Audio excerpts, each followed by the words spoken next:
Quando a conversa na família não é sobre o próximo capítulo da novela. Quando a conversa em família não é sobre o próximo filme, sobre a próxima novela das 8, das 7, das 6, de qual sei lá. Quando a conversa da família não gira em torno só de coisas humanas, passageiras, banais e sem efeito. Que coisa boa. Como eu fiquei feliz. Quando meu filho chegou no culto agora domingo, disse: pai, preguei lá, Jesus batizou alguns com o Espírito Santo.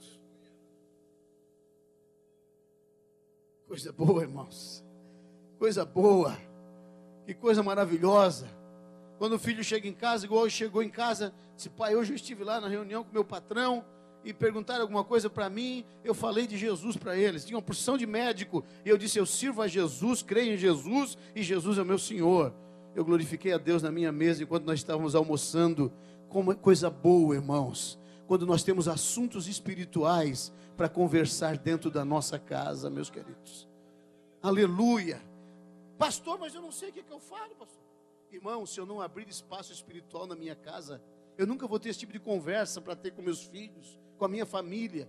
Eu preciso abrir espaço espiritual, porque se eu não tenho espaço para o espiritual na minha casa, se o Eliseu passa na frente da minha casa e eu só observo de longe, porque tem pessoas que querem só contemplar o espiritual, só contemplar, só ficar olhando de longe, nada de entrosamento, nada de experiência pessoal. Não, irmão, não deixe a espiritualidade passar na frente da sua casa, dia e noite, só do lado de fora. Eu preciso pegar isto que é espiritual e trazer para dentro da minha casa e colocar um lugar especial para ele.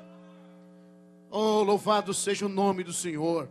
Meus amados irmãos, entendam comigo. Ela disse ao seu marido: nós precisamos realmente conversar sobre coisas espirituais. Tem que haver em casa uma conversa sobre o espiritual. Nós precisamos ter na nossa casa um momento para falarmos de Deus, para conversarmos de Deus, para dizermos da necessidade de termos comunhão. Ah, pastor, sei lá, eu acho que a hora da comida não era para falar dessas coisas. Irmãos, a Bíblia diz que para tudo se tem um tempo. Para todo propósito se tem um tempo debaixo do quê? Debaixo do céu. Para tudo se tem um tempo debaixo do céu. Só que a palavra de Deus não é debaixo do céu. A palavra de Deus não é coisa da terra. A palavra de Deus é coisa de sobre o céu. Debaixo do céu tudo tem um tempo. Agora, aquilo que vem acima dos céus, isso é todo o tempo. E a Bíblia diz isto. A Bíblia diz isto. Que a palavra deve ser pregada em tempo e fora de tempo. Ah, aqui não vai caber, cabe, irmão. Pode buscar sabedoria que cabe. Pode buscar sabedoria que cabe. Eu trabalhava de mecânico de manutenção e dava conta de falar de Jesus sem atrapalhar o meu emprego, meu serviço. A máquina pifava e ficava feliz da vida, porque a costureira tinha que ficar do meu lado ouvindo, enquanto eu estava consertando, ela tinha que ficar ouvindo eu falar de Jesus para ela. E depois, muitas dessas pessoas, depois que eu fui para a missão, me tornei obreiro, encontrava depois comigo na igreja, e dizia: tu era enjoado, mas tu me ganhou para Jesus, rapaz. Dá um jeito, irmão. Dá um jeito de colocar espiritual no teu dia a dia. Não viva o espiritual só aqui. É muito ruim, é muito pouco. O espiritual é uma coisa tão gostosa que não dá para viver só aqui. Nós temos que viver esse espiritual fora daqui. No lugar onde estamos, na família, no meio da nossa família, precisamos tirar um espaço para que haja momentos espirituais. E a Bíblia diz que ela disse assim: façamos-lhe, pois, em cima. Ela compartilha com seu marido de uma revelação que ela recebeu. Que coisa boa! Quando o casal consegue compreender a espiritualidade um do outro, quando a espiritualidade em casa não se torna motivo de briga, de guerra, quando a espiritualidade em casa não se torna motivo para contenda, quando a espiritualidade de ambos, ela se combina, mesmo que não seja no mesmo nível, porque existem níveis diferentes de espiritualidade, existem níveis diferentes de devoção, existem níveis diferentes de entrega. Um se entrega mais, outro se entrega menos. Eu não posso querer que a minha filha adolescente ore o mesmo tanto que eu não posso querer que ele ore o mesmo tanto que eu leio tanto da Bíblia que eu leio, mas a nossa espiritualidade combina, e o meu Deus consegue entender todos os níveis de espiritualidade, e se revelar em todos os níveis de espiritualidade. Basta nós conseguirmos conviver juntos, irmãos.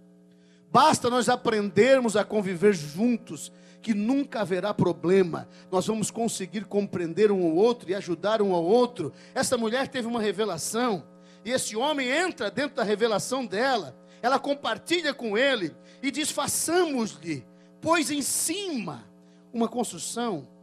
Essa mulher descobriu um segredo de como levar a bênção para dentro da nossa casa. Irmãos, por mais que a sua família seja estabilizada, por mais que a sua família seja firme, mas você um dia vai precisar de algo a mais do que o natural.